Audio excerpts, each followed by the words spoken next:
অনন্য মামুন, তুমি ঈদের পরের দিন একটা স্ট্যাটাস দিছো তাণ্ডব ছবিটা নিয়ে। কাজটা কি তুমি ভালো করছো? বন্ধুরা দেখেন, এই অনন্য মামুন ঈদের পরের দিন একটা স্ট্যাটাস দিছে তাণ্ডবকে বিন করে। এই স্ট্যাটাসটা তুমি ফিল্মের লোকে কি দেওয়া উচিত হয়েছে? তুমি ইন অ্যাডভান্স বৃষ্টি আসবে না, ঝড় আসবে বলে দিলা। কারণটা কি? তুমি কি রায়হান রাফির সাথে কম্পিটিশন করো? শোনো, তুমি রায়হান রাফির সাথে কম্পিটিশন করতে যাও না। তুমি রায়হান রাফির আশেপাশে নাই, ঠিক আছে?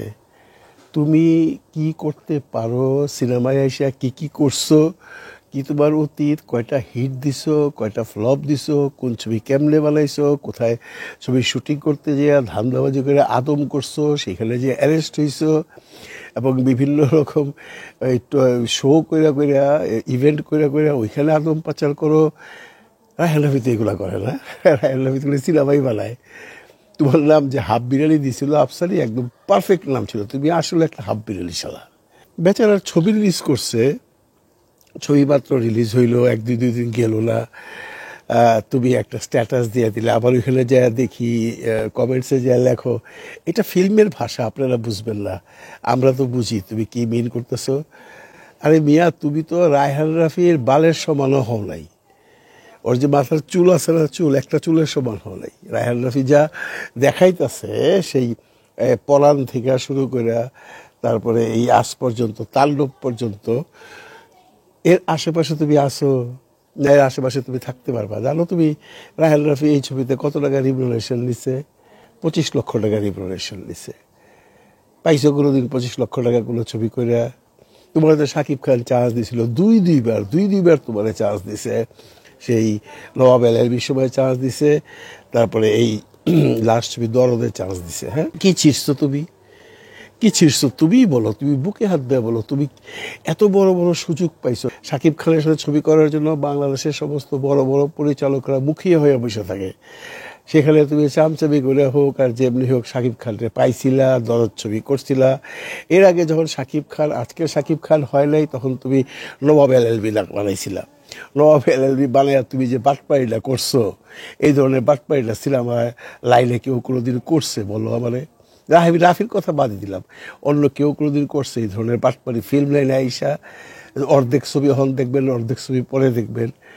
তোমার যে সে বাটপার কয়, আর তুমি যে রাগ করো, তুমি একবার চিন্তা করো তুমি কত ধরনের বাটপাড়ি চলচ্চিত্রে করছো। তুমি একটা চলচ্চিত্র পরিচালক, তোমার এখন পর্যন্ত পরিচালক সমিতিতে তোমার সেই মেম্বারশিপটা ফেরত পাও নাই, আনতে পারো নাই, তোমাকে দিচ্ছে না, তোমাকে দিবেও না।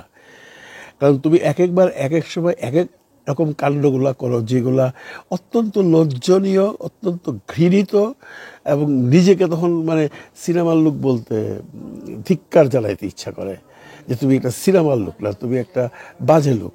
তুমি রায়হান রাফির এই ছবিটা রিলিজ হয়েছে, তুমি একজন পরিচালক হিসাবে যদি তোমার কাছে ভালো নাইবা লাগে, তুমি 7 দিন পরে বলো যে আমি ছবিটা দেখছি, ছবিটা এই এই এই পোর্শনগুলো ভালো হয় নাই। ওকে, তুমি থার্ড ডেতে একেবারে বৃষ্টি আইব না, মেঘ আইব, তুমি মনে করছো কেউ বুঝবো না, খালি রাফি একলা বুঝবো? আর রাফি তো জেন্টলম্যান। আমি যদি পরিচালক হইতাম না, তোমারে খুঁজা বাই করতাম, বাই করে সবার সামনে আইনা তোমারে চাপড়াইতাম যে তুমি এত বড় কথাটা কেন কইলে আমার ছবির সম্পর্কে। রিলিজের 2-3 দিনের মধ্যে এটা একটা বিজনেসকে ক্ষতি করে না? আর তুমি কেন বলো, তুমি তো ফিল্মের কেউ না, তুমি তো একটা ইউটিউবার। তো ইউটিউবার যদি হও তাহলে বলো আমি ইউটিউবার অনন্য মামুন, সেটাও তো বলো না। অনন্য মামুন পরিচালক হিসেবে স্ট্যাটাস দাও কেমনে? তুমি তো পরিচালক নাই। তুমি আগে হয়েছো পরিচালক থেকে হাফ বিরিয়ানি হয়েছে ইউটিউবার। আমরা যেরকম ইউটিউবার, এরকম ইউটিউবার। তা সেই ইউটিউবে কথা বলো না, সাহস থাকলে সেটা তো করো না, স্ট্যাটাস মারাও না। স্ট্যাটাস মারানি বন্ধ করো। আর মানুষের গোয়ার মধ্যে আঙ্গুল দিও না, আগে নিজের গোয়াটা দেখো কি অবস্থা। তারপরে মিয়া, তুমি যখন দরদ বানাইছিলা তখন যদি কোনো কথা কইতা, মানুষ এটা শুনতো, বুঝতো, ভাবতো যে আফটার অল সাকিবকে নিয়ে তো ছবি বানাচ্ছে একটা, আফটার ওর একটা পজিশন আছে। এখন তো তোমার কোনো পজিশনই নেই।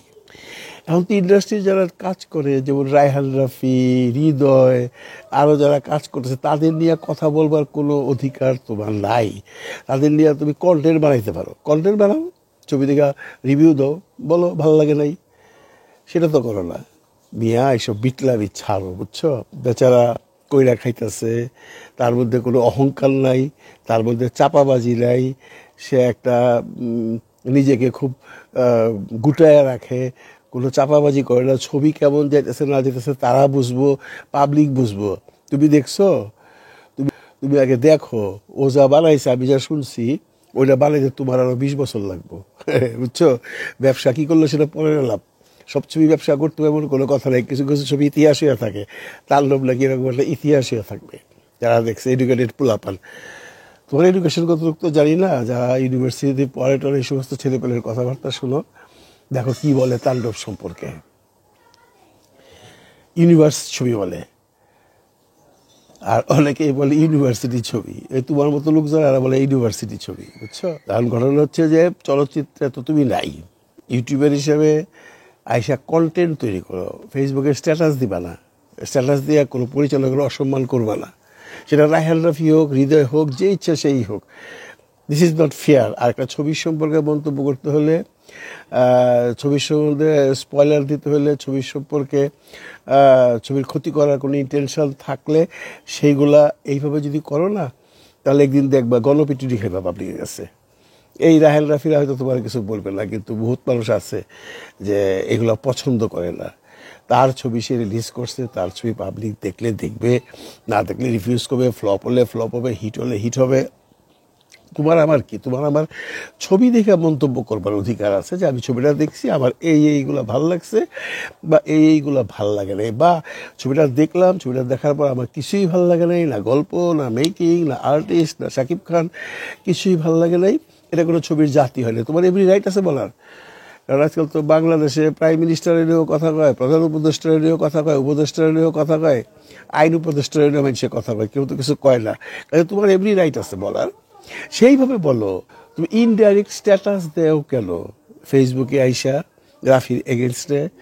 রাফিকে তোমার পাকা থালে মই দিছে? রাফিকে তোমার কোনো প্রডিউসার বাগাই হয়ে গেছে? আর প্রডিউসার বাগানির অভ্যাস তো তোমার। ওর প্রডিউসার পাবলা, পাইবাও না, পাইবাও না, এত সোজা না। এতদিন 6-9 বুঝাইয়া সেই কি ডিম কিনে কি জানি কারে কারে পলাইছো, পটায় পটায় কাজ করছো, দ্যাট ডেজ ইজ গন। এখন মানুষ বুঝে ফেলাইছে তুমি যে একটা বাটপার। তো বাটপারি যে করো, তোমার বাটপারি ভিতরে ভিতরে রাখো। এই জনসমক্ষে আইসা একজন প্রতিষ্ঠিত পরিচালককে নিয়ে এরকম কথাবার্তা বলাটা বোধহয় ঠিক না। এর জন্য তোমাকে একটু গালিগালাজ শুনতে হইতে পারে, এবং শুনছো, কিছু গালিগালাজ দিচ্ছে, করছো মানুষ। আমি তোমাকে গালিগালাজ করলাম না, আমি তোমাকে অনুরোধ করে বললাম এগুলো করো না। সাহস থাকে কন্টেন্ট তৈরি করে ছবির বিরুদ্ধে কথা বলো, তাহলে বুঝো বেটা। সেটা তো করো না। হুট করে একটা করতে ঘুমের তুইটা একটা স্ট্যাটাস দিয়ে দিলাম, মনে করলাম বহুত বাহাদুরি করে দিলাম, আমি খুব সুন্দর একটা জিনিস লেগে ফেলাইলাম, রাফির একটা বাস দিয়ে দিলাম। রাফির ছিঁড়ানি গেছে তোমার এই বাসের পরে, তাই না? রাফি ভয় পাইছে, রাফি পালায় গেছে, ফাজিল কোথাকার।